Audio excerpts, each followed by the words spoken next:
Welcome to Youth Potential, a show where I give advice and support on self-harm, depression, suicide, low confidence, and personal progress and achievement.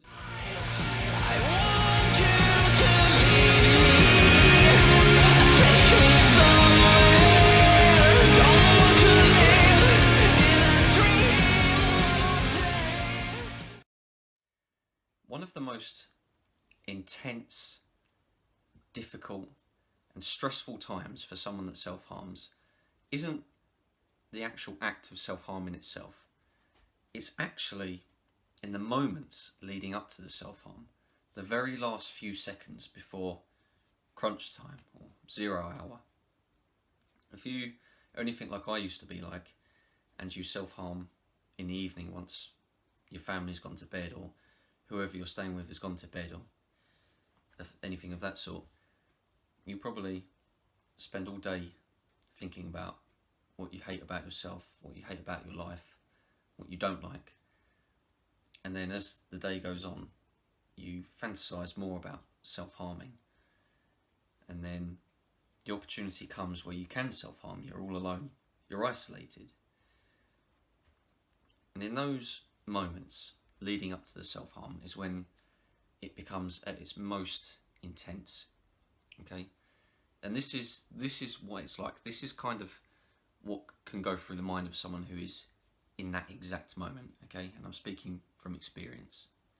So, and I just want to describe what it's like so people have a better understanding. So you've finally reached that opportunity where you can self-harm. Okay, you're alone, you're isolated. There's no one going to bother you. You're just you in your bubble, in your zone, in your room, wherever it is, and all you can think about is the self-harm, okay? All you can think about is how good that sensation's going to be. But then you have doubt. You question whether, should I do it? Should I go through with it? And you say to yourself things like, no, I'm better than this. And then you say, no, you're not. And then you say, I crave, I desire that release that self-harm gives me. And there's part of you that says, yes, but the after effects, the ripple effect, are really difficult to deal with. People could find out.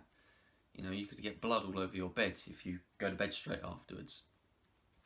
And it's a real intense conflict between what you want to do and what you should do. Now, you know deep down that self-harming is not good. It may feel good, but you know it's not good. You know, deep down you know there are better ways of coping with the stresses of life. But you turn to self-harm because of the feeling that it gives you, the almost like the control it gives you. Although strictly speaking, you're not fully in control, because if you were in control you wouldn't be doing this. But with all the stresses and all the emotional pain that you go through in your life, being able to control that physical pain that you inflict upon yourself is what gives you that sense of control. And so it is in those final moments when you're sitting there in your room, you've got your sharp object, your razor blade or whatever in hand, and you stare at it for what feels like hours, but is probably only seconds. And you think, should I do it? Can I do it? Why am I doing this? Why do I deserve this? Why do I have to go through this almost every single day? And then there's a lot of questioning, there's a lot of frustration, and that slowly becomes anger. And then you say, for fuck's sake, my fucking life, I fucking hate it. And then the anger really starts kicking in, and you start thinking about all the things that frustrate you. And then more questions come up. You're like, why does it have to be like this? Why does it have to be that way? You know, it's almost like you're psyching yourself up to get the deed done. And it's painful, okay? Even before you've started hurting yourself, that is painful. It's so stressful. You're thinking about all the people involved in your life that has an effect on you, whether it's good or bad. Maybe there are people in your life that bring you down, and that's one reason why you self-harm. But then you have good people in your life, and you start to feel disappointment and regret and almost ashamed because of what you're about to do. And then again, You ask yourself, should I be doing this? Is this the right thing? Are there better ways? Those moments leading up to self-harm, the last few seconds, it is so stressful. You're second guessing yourself all the time. And you know that that pain hurts. And you keep stalling it. Over and over, you keep saying, no, mate, I shouldn't do this. And then you say you should. There's a constant battle between the pain that you want to feel and what you know is right. And you know you shouldn't be doing this stuff, okay? You know it. And that's why you have to keep battling yourself, to psych yourself up to actually carry out the action. You know, you want to feel some control, but you feel ashamed of what you're doing to yourself. You want the physical pain to feel that release, that control, but at the same time you don't want to have to hurt yourself.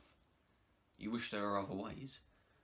And all of these theories and these desires, they keep going through your mind over and over. I was just sitting there on the edge of your bed with your razor in hand, or your knife, or whatever it is you're using to self-harm. You just think, why me? Why do I have to keep going through this shit all the time? It may even, at that point, bring a tear to your eye. And with that, you make one last decision. Should I do it, or should I not? And when you make that decision, that's what manifests. I've been on both sides. 95% of the time I went through with cutting myself. But the other 5% of the time, I could resist it. I could say to myself, no, there is better ways of doing this. I could do other things. I could just go to bed, just cry it out, or let's listen to that music. You know, if you're like me, when I used to self-harm, headphones were always in, music was always playing. I never went to self-harm without listening to music first. And sometimes that music saved me, sometimes it didn't. But listening to it, all that angry, passionate, angsty, emotional music, you know, it can have two effects. In those last moments leading up to self-harm, the music that you're listening to can lead you to going to doing it or not doing it, okay? It really does intensify the moment, but ultimately it's the final decision that you make, whether you're going to self-harm or whether you're not. And it's really hard to say no. It's really hard to say, no, I'm not going to self-harm, okay? Because you know that pain is going to give you some satisfaction. And sometimes you'll say to yourself, no, just this one last time and I'll never do it again. And then the next day you find yourself in exactly the same, going through the same event. Okay? So guys, for those of you who don't know anything about self-harm, I really hope this has shed some light, because it is really fucking intense, okay? Sitting there with a blade in hand, questioning whether you should go through with this or whether you shouldn't, and whether you've done it 100 times or you've never done it before.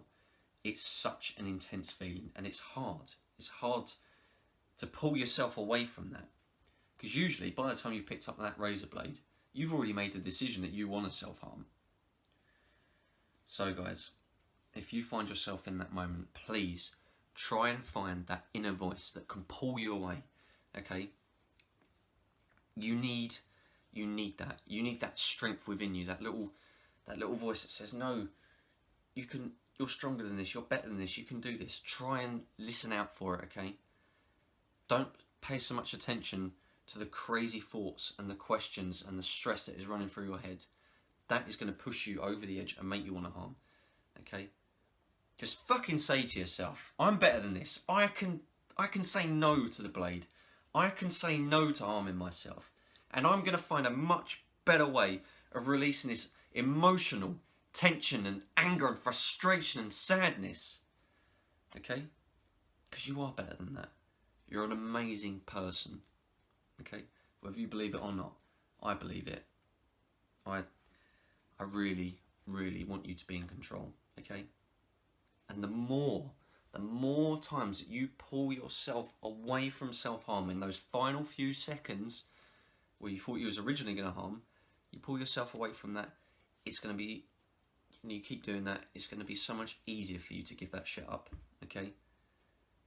Sometimes, back in the day, I used to sit there with the blade next to me, and it would almost be talking to me in my head, and I'd have to keep saying no to it. I did this a few times, and I got to the point where I didn't need that shit anymore, okay? It's not easy, but you can do it, okay? I really hope you find that inner voice that enables you to pull yourself away from doing harm to yourself, because you don't deserve that. You deserve better. Thanks.